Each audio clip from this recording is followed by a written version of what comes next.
एक समय पहले की बात है। एक जंगल में एक भयानक शेर रहता था। वह अपनी शक्ति और बहादुरी पर गर्व करता था। शेर को मालूम था कि वह जंगल का राजा है और उसे उच्चतम स्थान पर होना चाहिए। इसलिए वह दूसरे जानवरों पर अत्याचार करता था और जंगल को आतंकित करता था। जंगल में बाकी सभी जानवर शेर के सामरिक और सामरिक दबंगाई के कारण बहुत परेशान थे। उन्हें शेर के सामरिक आचरण से बहुत डर लगता था।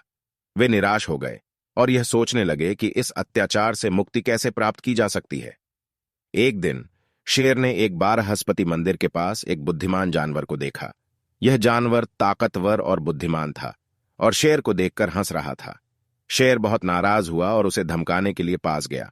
शेर ने कहा, तू कौन है और कैसे मेरे सामरिक शक्ति का मजाक उड़ा रहा है?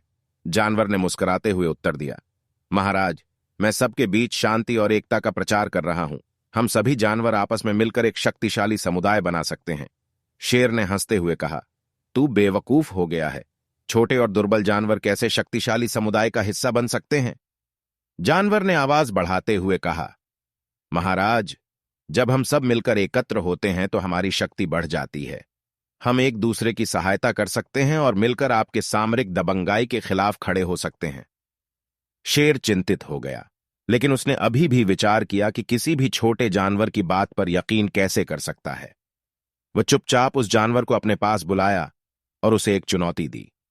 शेर ने कहा, ठीक है, अगर तू मेरे सामरिक दबंगाई के खिलाफ अगले हफ्ते तक एक दिन भी खड़ा नहीं होता है तो मैं तुझे और सभी जानवरों को अपनी सामरिक दबंगाई से छुटकारा दूंगा।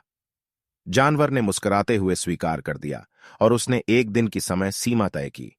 अगले हफ्ते जानवर ने सभी जानवरों को एकत्रित किया और शेर के खिलाफ एक संयुक्त विरोध आयोजित किया। शेर अकेला नहीं था, वह जानवर समुदाय के खिलाफ लड़ने के लिए तैयार था। जब शेर ने देखा कि उसके सामने एक संख्यागत जानवरों की भीड़ है तो उसे दिल खुशी हुई। शेर ने वापस आकर उस जानवर की सराहना की और उसने उसे समुदाय का हिस्सा बताया। शेर ने अंततः समझ लिया कि एकता में शक्ति होती है और उसकी अत्याचार से जंगल के सभी जानवर मुक्त हो सकते हैं। वह अपने आप को संयुक्त जानवरों के साथ बदल दिया और जंगल में शांति और सौहार्द लाने के लिए समर्पित हो गया। कहानी का सारांश। शेर और सभी जानवरों की कहानी हमें यह सिखाती है कि एकता और सामरिकता में ही विजय होती है। छोटे जानवर भी अपनी शक्ति और बुद्धिमानी का उपयोग करके बड़े जानवरों के खिलाफ खड़े हो सकते हैं और संयुक्त रूप से समस्याओं का समाधान कर सकते हैं।